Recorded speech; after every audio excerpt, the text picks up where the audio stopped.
Welcome back. This is part 2 of Old English. We're going to be doing the capitals, but before we do that, I wanted to show you how to change the cartridge in your pen. If your pen starts fritzing out and isn't working well, you might check the cartridge to make sure it's still full. So you would just unscrew your pen, check the cartridge. If it looks like this, it's all empty, then it's time to change it. You just pop this cartridge off. You take your new cartridge, and if you look at the ends of it, one end's going to be fairly deep and kind of dark colored. The other end's going to be a little bit shallower. You want the shallower end to be up. So you just stick the deep end in first, shallow end up, and then you just screw this back on, and it'll insert itself into this plug will insert itself into the shallow end of the cartridge. And that's what it'll look like when you're all done. And again, if you need to get it started, use that paper towel to wipe it off on. Mine seems to be doing fine. So we'll go from that. Okay, so on the other side of your paper, in the Old English, are the capital letters. So we're going to start with the capital letters. And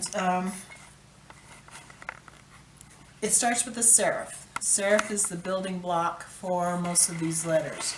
And the serif, if you remember, you were doing it for the italics, starts below the line, goes even with the line, and goes up above the line. You'll do some of those, and then you'll also do serifs that are vertical now for Old English. So they're just kind of slide, straight, slide. And let's take a look at the B, for example. These white marks here on the letters are just kind of direction arrows showing what directions the strokes go. So they're really not spaces, they're direction arrows. But this is the backbone serif, and that's the serif everything is built on. And we want to put that in first. That's your first stroke on most of the letters. So you start the backbone serif, and then I'm going to do a drop stroke, a little curved drop stroke, a long serif that ties right into the belly here, a parallel serif. We start here, and don't get it too far apart here or it looks kind of funny.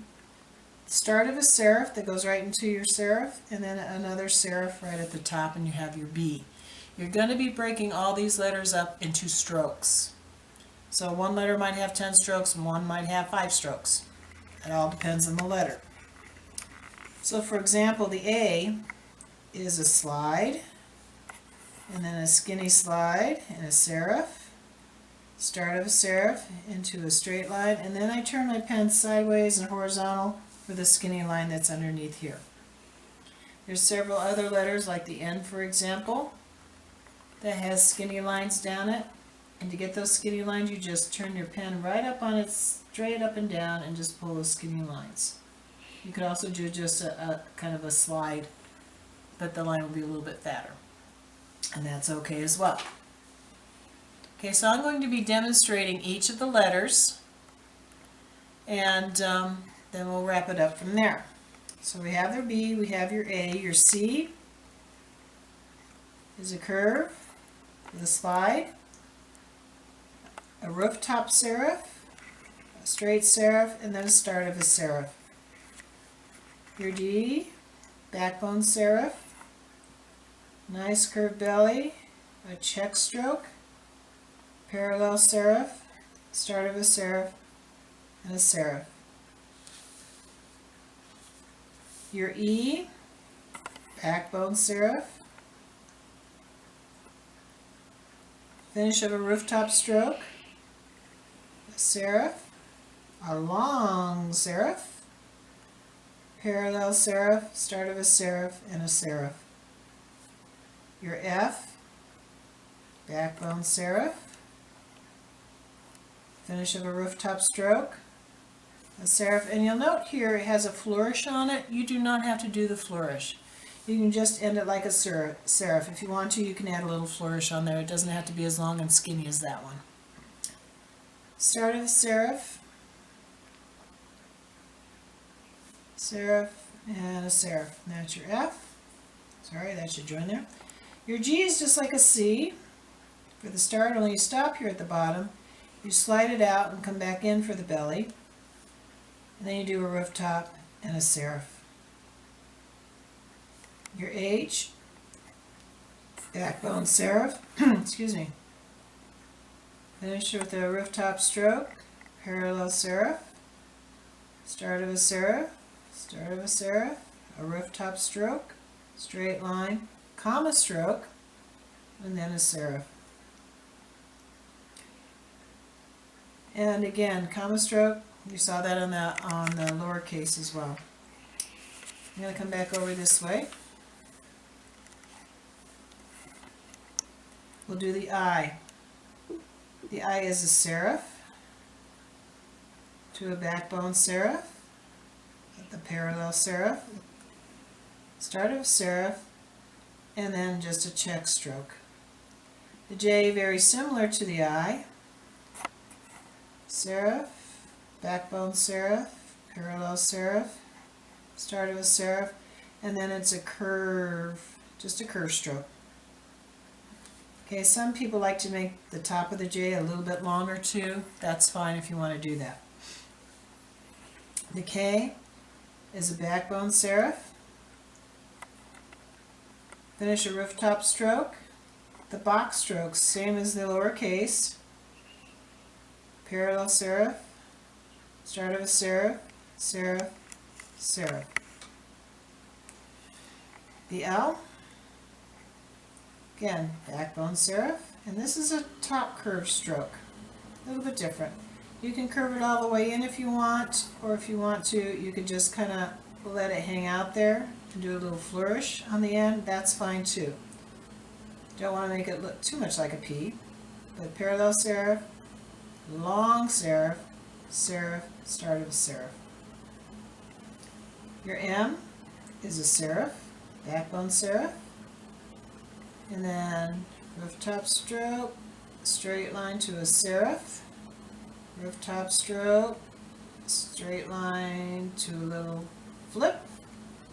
You're going to do your parallel serif here, start of a serif, serif, and then you put a serif in the middle and a serif here. The main thing is all these layers to make sure you get all the individual serifs on there. Your N.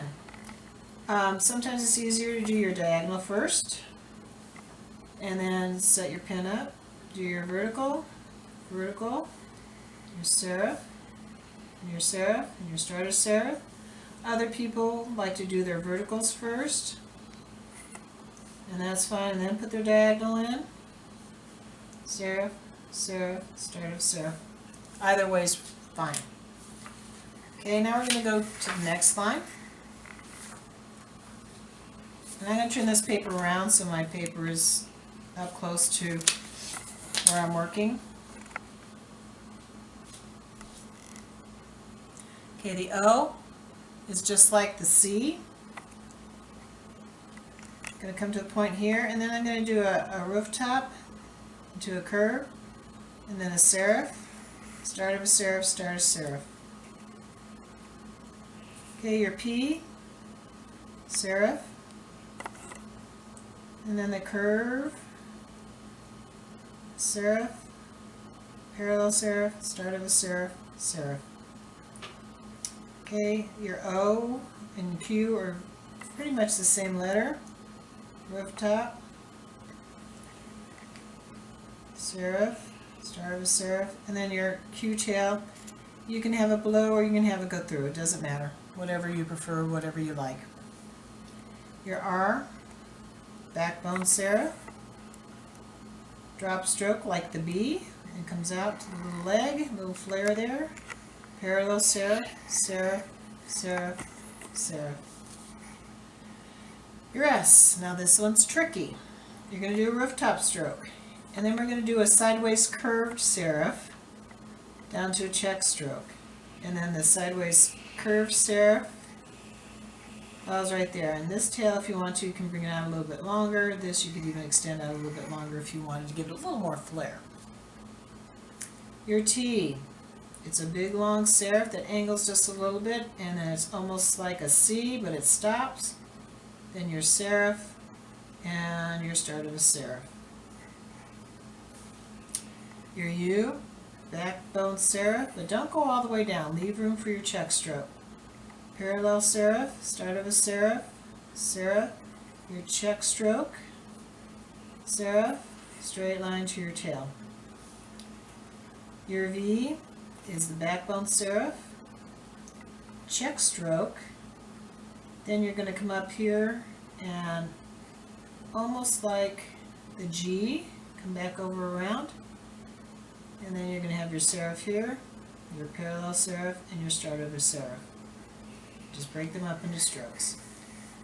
Okay, come on down here for your W. Again, serif, serif, check stroke, serif, middle, check, part of a check stroke, and you can bring it up here, and then you can come up to the top here, do a slide, and bring it down. Then you're going to have your serif and your part of your serif. And then put your serif in the middle. Okay, your X is just the angle line through the middle, and then you're going to do a serif here, diagonal, and then you stagger this diagonal, come up here to your serif, and then your serif line through the middle, and fill in those holes there. Your Y is a serif, parallel serif, start of a serif, a check stroke, serif, straight, down to your tail. And your Z starts below the line here and then slides all the way down, and then you stop, you put in a parallel line, and it finishes the back side, and then your serif does stop through the middle. You don't have to do numbers with these. When you're done and ready and you feel comfortable, you've practiced them all as many times as you want to or as much as you want to, then you're going to, again, take a clean piece of paper, put it on top of your lined paper, and you're going to write your uppercase, lowercase, all on one sheet. Now in this example, all the uppercase letters were done first, then the lowercase letters were done. And that's fine. And they centered them all. They should be justified centered.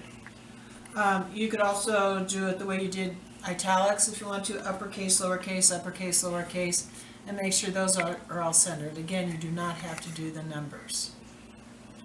Now when you're done with all of these and all these papers, this is what I expect you to turn in.